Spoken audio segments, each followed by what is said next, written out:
Welcome to the Great Detectives of Old Time Radio. From Boise, Idaho, this is your host, Adam Graham. If you have a comment, email it to me, box13@greatdetectives.net. Follow us on Twitter at Radio Detectives and become one of our friends on Facebook. Facebook.com/Radio Detectives.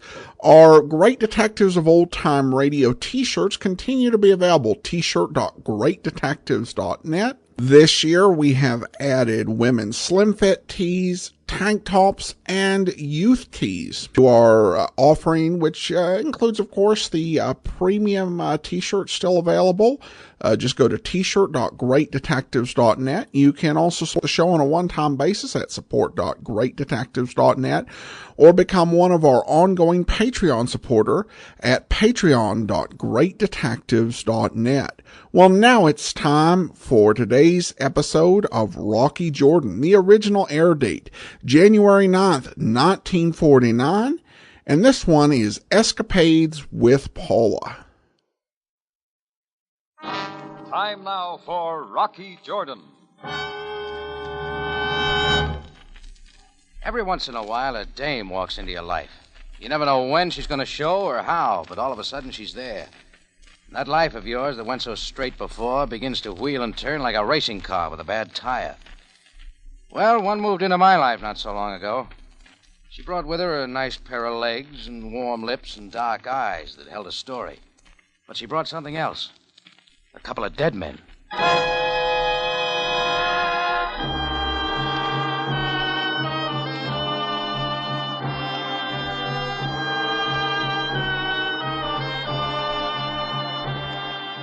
Not far from the Mosque Sultan Hassan in Cairo stands the Cafe Tambourine, run by Rocky Jordan. The Cafe Tambourine, crowded with forgotten men, clouded with the smoke of Oriental tobaccos, alive with the babble of many languages. For this is Cairo, gateway to the ancient East, where adventure and intrigue unfold against a backdrop of antiquity. Tonight's story, Escapade with Paula.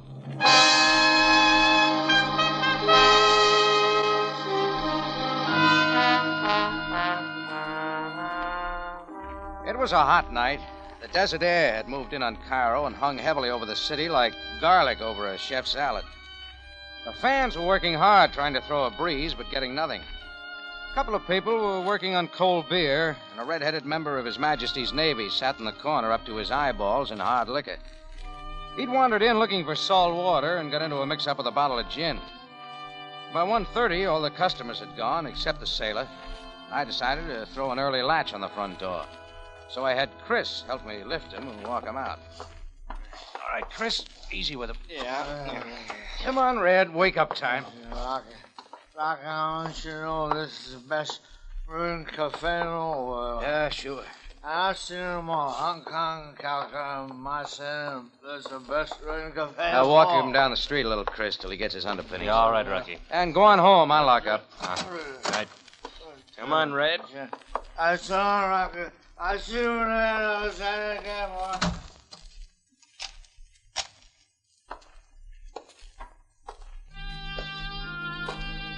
I went up the flight of stairs leading to my room just off a balcony overlooking the main floor. When I opened my door, I saw her. She was standing by the window looking out onto the Cairo street. She was tall and a little too thin. She turned when she heard me come in, and the light from the street lamps caught her face. It was white, accented by a pair of dark eyes and topped off with a flock of black hair. It figured she'd make someone a swell birthday present. Mr. Jordan? What's the matter, lady? Get lost? I've been waiting for you. Well, you got the wrong place. The Cafe Tambourine? That's downstairs. I thought it would be better up here. I don't remember giving out with an invite. You did not? Maybe you better pick up your heels and move out the way you come in. Mr. Jordan, I came up here earlier in the evening when no one was looking. I have been waiting for you ever since. The least you could do is listen to me. Yeah, all right. Who are you? May I have a cigarette first? Sure. Thank you. All right, let's have it. My name is Paula Dupré. I am new to Cairo. Lots of people are. I've come here for something important. Everybody comes to Cairo for something important, or else to get away from something important. I'm looking for somebody. There's nobody here. He's my husband. What's the matter? You walk out one day for a loaf of bread? Something like that. He disappeared a little while ago. Well, why come to me? Because they say you know Cairo like nobody else. The police station is close. They're not interested. There's always your consul. They are not interested either. Well, what makes you think I'd be? I think I can make you interested. How? I pay if you help me to find him. How much? £20. You see my face lighting up? I'll double it. No sale. How much do you want? Sorry, lady, I'm not missing persons. Mr. Jordan, I've got to have somebody's help. You are the Who'd only you one talk to at police headquarters? Well, What about the consul? Well, you see... All right. I did not go to them. I could not. I have to find him this way. Why? I cannot tell you. Now, what say you go now, Miss Dupree? All right. Mr. Jordan, I won't pay. But I'm at the Hotel Sinbad. You may change your mind. Well, maybe, if you learn how to tell the truth. Goodbye. Oh, just a minute, lady. You always carry a gun? What do you mean? Next time, don't put it in a cloth bag. It shows. I walked her downstairs and opened the front door. She started down the street with a slow, easy walk. I looked after her, trying to figure it. That's when I saw something else. A black Fiat pulled away from the curb and started after her. She turned the corner, and so did the Fiat. And I knew right then and there that wasn't the last I was to see of Paula Dupree.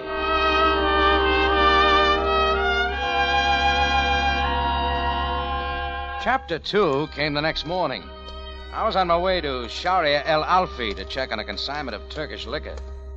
The street was fairly crowded, and at first I didn't see the two men sidle up to me. But when I saw the flash of sunlight reflecting off a piece of steel, I knew I had company. To the right of me walked a small Egyptian with a nose like a bent cruller carrying a shiv. On the other side stood a tall Arab wearing a pointed black beard and a burnous. He figured to be top man because he did the talking. Good afternoon, Mr. Jordan. It was until you showed. Please step into this archway, Effendi. We have something to talk about. You're making a mistake, buddy. Our interests are different. Mr. Jordan, perhaps you did not see Hasim's knife? In Tafaimni. Van Married. Yeah, I saw it. Now, let us step off the sidewalk so we do not disturb the people. All right, buddy. What are you selling? Wisdom, Effendi. You got the wrong boy. I wouldn't know what to do with it. A young lady came to see you last night. So you peek over transoms. She was a very lovely young lady from France. Well, don't get jealous. She doesn't mean anything to me. She is looking for someone in Cairo and wishes you to help her find that person. You drive a black Fiat that follows girls at night. Hasim and I both wish that you do not join her in the search. Want to tell me why? Hasim and I also suggest that there are many other girls in Cairo. You do not have to see this one again. Well, that's a lot of advice, Buster. What if I don't take it? Then I shall be impelled to call upon Hasim and his knife. And you will take the place of that wooden post, Effendi. They left the knife sticking in the post, and then they were gone. Well, that was okay with me. I went back to the tambourine. Sam Sabaya, captain of the Cairo police, was waiting for me. His horn-rimmed glasses had slipped down on his perspiring nose. Sit down, Jordan. I've been waiting for you. Oh, thanks, Sam. What are we having? This is an official visit, Jordan. It concerns this slip of paper. A name and address written in pencil. Look at it. Okay. The heat getting you, Sam? Jordan, may I repeat? It's my name and my address. You came here to show me that. This slip of paper was found in the purse of a young lady, Jordan. Rather tall, slim, dark hair and eyes. Was that a crime? Please, allow me to continue. This lady was discovered this morning lying unconscious in an alley off the Sharia Bengen. Her name is Paula Dupree. You know her, Jordan? Maybe. Then perhaps you can suggest why anyone might wish to knock her out. Why don't you ask her? Unfortunately, she was unwilling to tell us anything. What do you know about her, Jordan? Oh, very little. I never saw her before last night. She came to me with some sort of pitch about helping her find somebody. One moment. Find who, Jordan? I didn't ask. I just said no dice and showed her out quick. She was alone? Yeah. Where is she now? At her hotel. Well, perhaps now she will know better than to wander the native quarters of Cairo. Sam walked out, and as his limousine pulled away from the curb, another car took its place. A little black Italian Fiat. Exactly like the one I'd seen following Paula Dupre down the street the night before. A short, fat man wearing a beret got out, mopped his brow with a silk handkerchief, and came in. They're warm, is it not, monsieur? Sells a lot of beer. Yes. Which remind me that I am thirsty. But perhaps something a little stronger than beer. We got it. Here, I'll set you up. What'll it be? What does the stranger know about drinking in the tambourine? You make the choice, monsieur. Okay. Is this the first trip to Cairo? For quite some time. Business? Yes, you might call it that. Yeah. Try that. Pleasure. Excellent, mon ami. Life for you, monsieur, must be quite simple. You have a nice cafe, and all you must do is see to it that it is in order. Sure. It is the people who stray from the simple ways who are unhappy. N'est-ce pas? What are you getting at? I'm trying to tell you in my clumsy way, mon ami, that you should confine all of your activities to the cafe business. A most delicious drink. What do you put in it? Portuguese rum and coconut juice. I will remember that. Now it's my turn for the questions. At your service, monsieur. Why are you following Paula Dupre? Why does any man follow a pretty girl? Somebody followed her to slug her. Say something about that. C'est difficile de le savoir. Why? Suddenly, I have lost command of the English language. Bonjour, mon ami. You'd thought a lot of representatives from my insurance company were running around loose in Cairo. Everybody was interested in my health. Well, guys don't shove you around in the street, and fat men don't tell you to go the other way without piquing a little interest. So I went over to the Hotel Sinbad to see Paula Dupre. The place was a 3-story white affair, all equipped with balconies hanging over the edge of the Nile. Paula Dupre's apartment turned out to be 308, and I rang her bell. Like a dame, she kept me waiting. When she opened the door, she wasn't surprised to see me. She looked as good in the late afternoon as she did at night. I'm glad you came so soon, Mr. Jordan. Won't you come in? Thanks. Sam Sabaya, the Cairo police, told me what happened. Are you all right? Yes. Thank you for asking. You shouldn't walk around the Cairo streets alone at night. I would enjoy company. What were you doing over on Sharia Bengen? Looking. Why there? The last letter I got from Michelle came from a boarding house with a Bengain address. You know, a lot of people seem to think I ought to keep away from you and stick to my cafe business. What do you think? You know a tall Egyptian with a hook-nosed sidekick who carries a knife? No. What about a porky Frenchman who drives a Fiat? He has been following me. I do not know who he is. How about clearing up a few things for me, huh? Very well.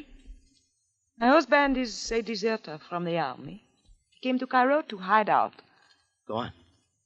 We had a code arranged. He wrote me letters every 2 weeks. Suddenly, the letters stopped. I came to see if something might have happened to him. Like what? You know Cairo better than I. How far south on Sharia Bengen did he live? Past the old Rasmus Tower. It's not a very nice neighborhood. Yes, I found that out. But you can see why I cannot go to my consul or to the police. I have to find Michel myself. Why find him at all? What do you mean? You don't love him. If you did, you'd have been hiding out with him. So why are you looking for him? He's my husband. One looks for one's husband. All right, I'll give you a hand. I'll pay you whatever you ask. Within reason, of course. Well, we'll talk about that later. I'll give you a picture of him. Okay. Mr. Jordan. It is almost supper time. We could have it here. I'll make some sandwiches and we open a bottle of wine, huh? All right, lady. You got yourself a boy.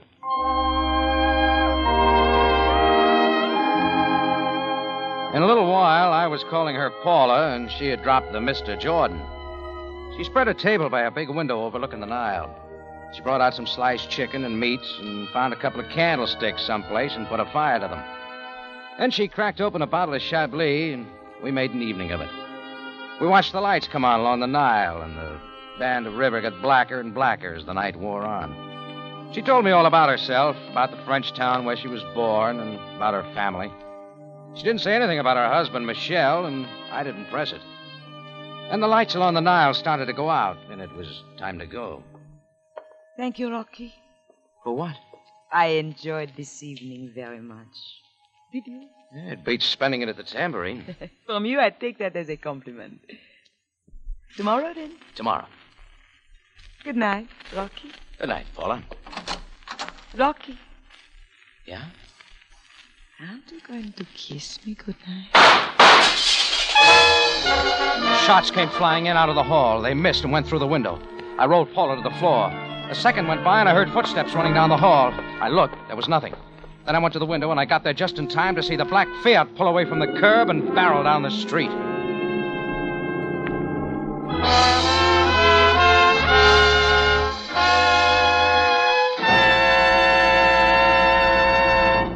You are listening to Escapade with Paula, tonight's adventure with Rocky Jordan.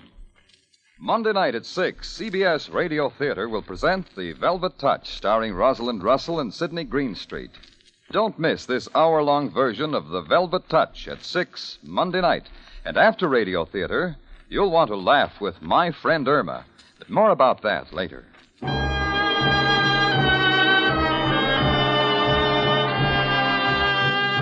We take you back to Cairo and tonight's adventure with Rocky Jordan, Escapade with Paula.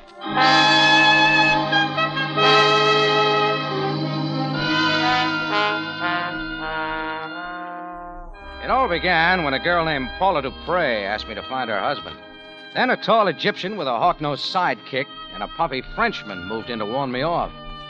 Paula proved a little more intriguing than the scare boys, but when the shots began to fly, she caught a slight case of the shakes. I knew the Hotel Sinbad wasn't the place for her, so I found her some rooms at the Continental and moved out to do a little searching. The Sharia Ben Gen address Paul had given me turned out to be an Egyptian flophouse, a pile of wood so old the termites had given it up.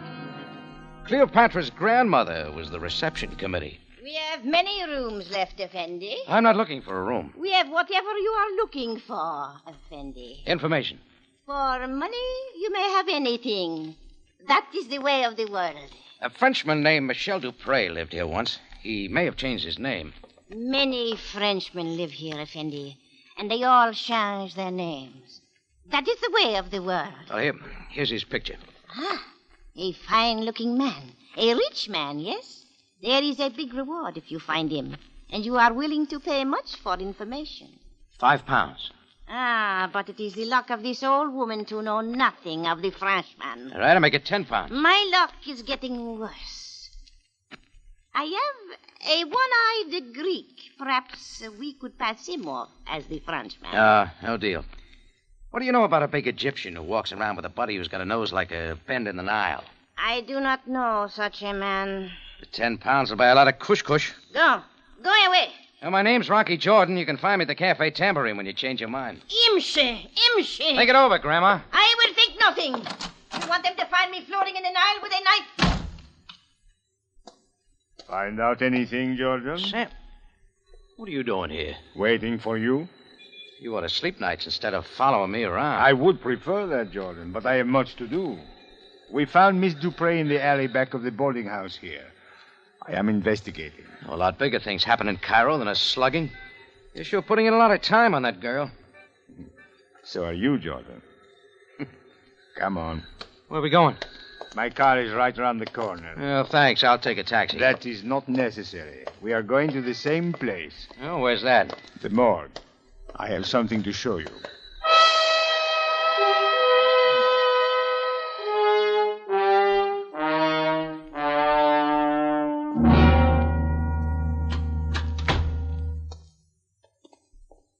This way, Jordan. The third table. Observe, Jordan. This man is fat and short, and he is a Frenchman. I bet he drove a Fiat. That is correct. We found him out in the desert past the ruins of the Third Dynasty. He had a knife in him. Come upstairs. We have some things to talk about.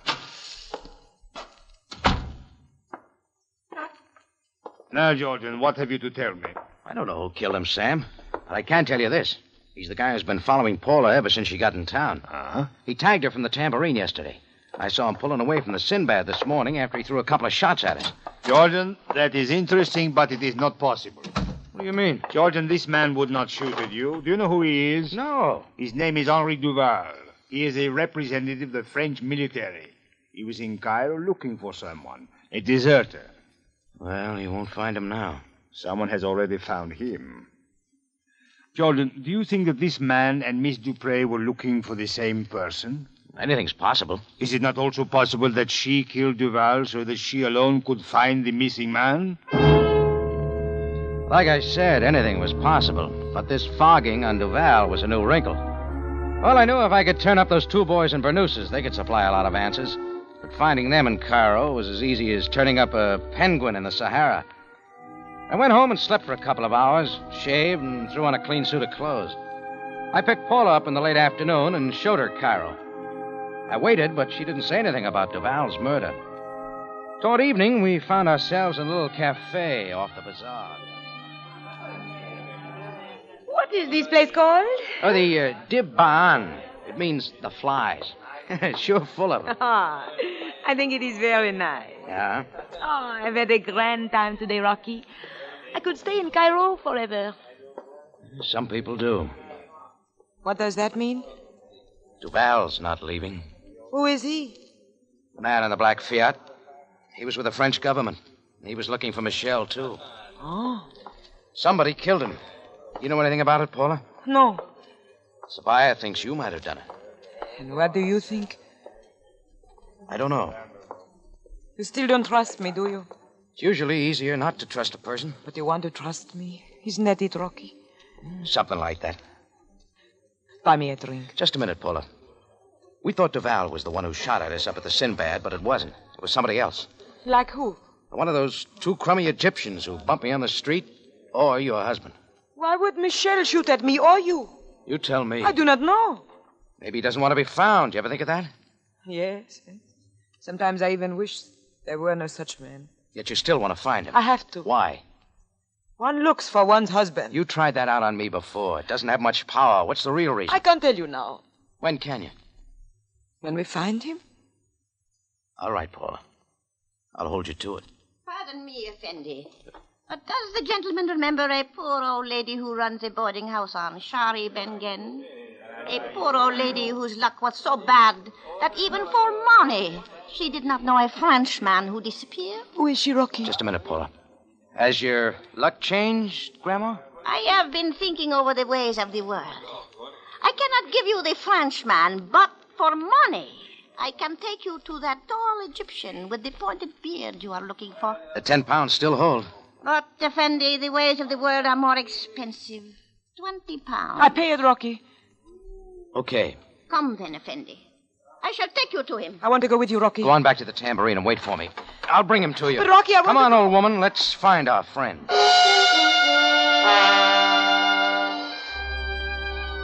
The old woman led me through the bazaar, then away from the crowds, down the winding Sharia Namus.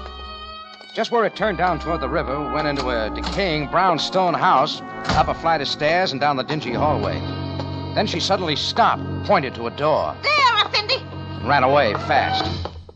I raised my hand to knock, then changed my mind and kicked the door open. What is this? He was there, Shabat, a big native with the long burnous and the pointed black beard. He was just shutting a drawer. Rocky George. Hello, Shabat. How did you find me? Usual way. Quite a hangout you got here. I do not know why you came here, but I warn you again, Jordan. Did you warn Henri Duval before you killed him in the desert? This affair is not for you, Jordan. You told me that. Now tell me what's between you and Paula Dupree. Get out of here quickly. Keep out of the drawer, Jordan. Whiskey, Shabat. Well, what's a believer like you doing with alcohol? Oh, you've lived too long. I wasn't set for a swing, and the bottle and I went down. You don't expect an Egyptian to use his fist, but Shabat used them well. I found that out when I came up from the floor. I bounded back and drove for his stomach. Then I went to work in his face. His beard was turning a bright pink when a wild swing caught me flat on the jaw. Before I could shake out the cobwebs, he was on top of me. I yanked his burnoose tight around his neck, but his knee came up and everything gave way. We were back on our feet again, slugging it out. Another one in the stomach loosened him up, and then I hit him with all I had. He sprawled back over the table and onto the floor. This time he didn't get up. No, Jordan. But it's enough. This is where we begin, Shabbat. Come on, get up. What do you want? We're taking a walk to the Cafe Tambourine. 15 minutes later, we slammed in the alley door of the Tambourine. Paula Dupre was waiting. I pushed him, and he slumped into a chair. Here he is, Paula. Who is he? Don't you recognize him? He calls himself Shabbat, but he's no more Egyptian than I am. Uses his fist too well. Michel. Oui. That's right, Paula. He went native, but he forgot a believer doesn't drink alcohol. I said I would find you, Michel. You needed help. Your friend has brought me here. What now? I'm going to pay you what I owe you. Put that away. Paula, you don't know how to use that. Paula! Her gun spit and 3 slugs plowed their way through Michel. He lurched forward, grabbed a chair, then toppled over like a tent in a windstorm. He was dead by the time he hit my rug. And Paula stood over him with a smoking gun in her hand, and her face looked like she was going to break out crying.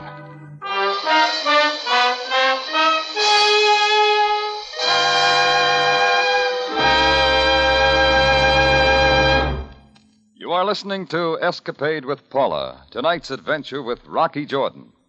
After Radio Theater, Monday night at 6, My Friend Irma brings you a new, fresh comedy approach. You'll pity Irma, who gets dumber and funnier each week. You'll sympathize with Jane Stacy, Irma's roommate.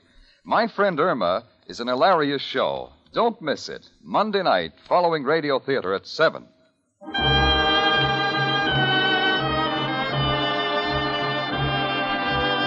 And now we take you back to Cairo and tonight's adventure with Rocky Jordan, Escapade with Paula.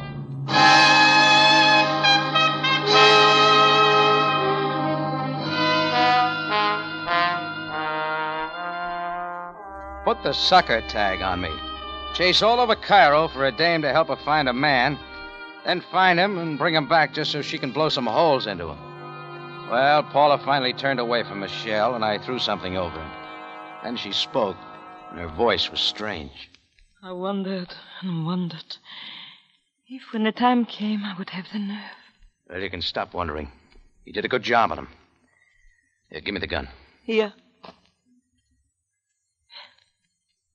This changes a lot of things, does it not? What do you think? Well, I knew it would, but I had to do it. Sure. We had some fine hours together, Rocky, eh? I think I had more fun in those few hours than ever before. Well, you took care of ending it.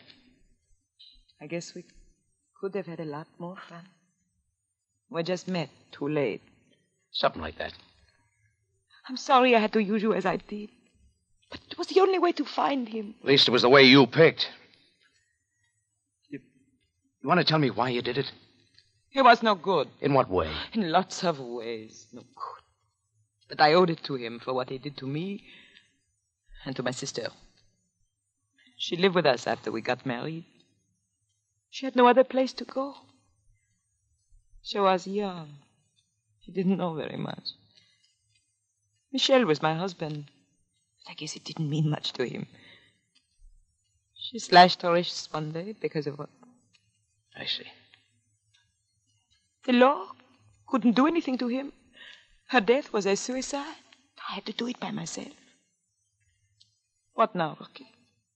Oh, I don't know. Are you going to turn me in? I haven't worked it out yet. You will not have to work it out, Jordan. I will work it out for you. How long you been there, Sam? Not long enough to prevent the shooting, but long enough to understand what has been done. Miss Dupre, you will please come with me. Sam. Yes, Jordan? Sam, send over some men right away to clean up my place. That I will do, Jordan. Come, Miss Dupre. Goodbye, Rocky. So long, Paula. You think about me a little, huh? Sure. There's a blood spot on my rug to remind me.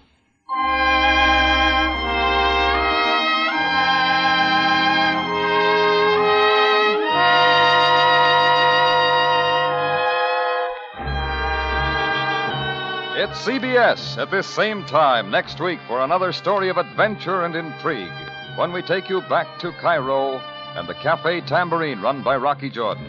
Jack Moyles plays the title role, the story by Larry Roman and Gomer Cool. Rocky Jordan is produced and directed by Cliff Howell with original music by Milton Charles. This is CBS, the Columbia Broadcasting System.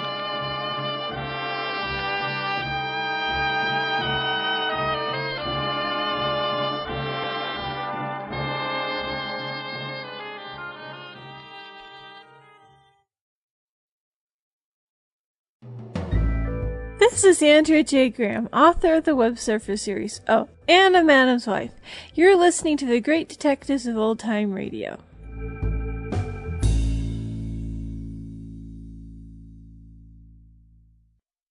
Welcome back. Well, sometimes our hero gets played, and I think that's what happened in this episode with Paula using Rocky as a fingerman. Based on what we heard in the episode, I honestly don't know what Rocky would have done if he had been given the opportunity to decide. Rocky's not a criminal, but by no means is he someone who always follows the rules. Because even in this episode, we heard him lie to Sabaya, at least by omission, when he denied knowing who Paula was looking for. And certainly there were reasons to be sympathetic to her, not the least of these being Rocky's own feelings. But to help her would mean being an accessory to the crime, and it was better for all involved that Sabaya came upon the place and took it out of her hands. Of course, you could nitpick and say it's kind of unrealistic for Sabaya to show up, at such convenient timing. How did he even know to go to the Cafe Tambourine? Well, given what we have seen on Rocky Jordan, if you're investigating a murder, you just go and wait at the Cafe Tambourine, and eventually the killer will show up. All right, well, now we go on to listener comments and feedback, and we have this comment here from Edward, who writes, Rocky Jordan is a truly underrated golden age of radio show. And then we also have an email here from Christine. She writes, I'm emailing regarding the new t-shirt campaign. Is the design on the front the same as from the previous campaign a few months ago? Answer is yes, Christine. We are using the same design. It's great design with both Bogart and Jack Webb on the front, and really just a good mysterious setting. I really wanted to give folks who, last time we sold it really wasn't t-shirt weather in most of the United States. Give them another chance, and also let people who hadn't heard about it get a chance to get the t-shirt. I also probably am not in a big hurry to, find a redesign. I really like that particular design. So I'll probably be keeping it for another year or so, depending on listener demand, because that one's hard to beat. I think it really does reflect the show well, and it'd be a challenge. Eventually, I'll probably want to do a new one, but it'll be eventually to find one that'll work as well. All right, thanks so much for the question, Christine. We'll be back tomorrow with Boston Blackie. Next Wednesday, it's another episode of Rocky Jordan. In the meantime, send your comments to box13@greatdetectives.net. Follow us on Twitter @Radio Detectives, and become one of our friends on Facebook, facebook.com/Radio Detectives. From Boise, Idaho, this is your host, Adam Graham, signing off.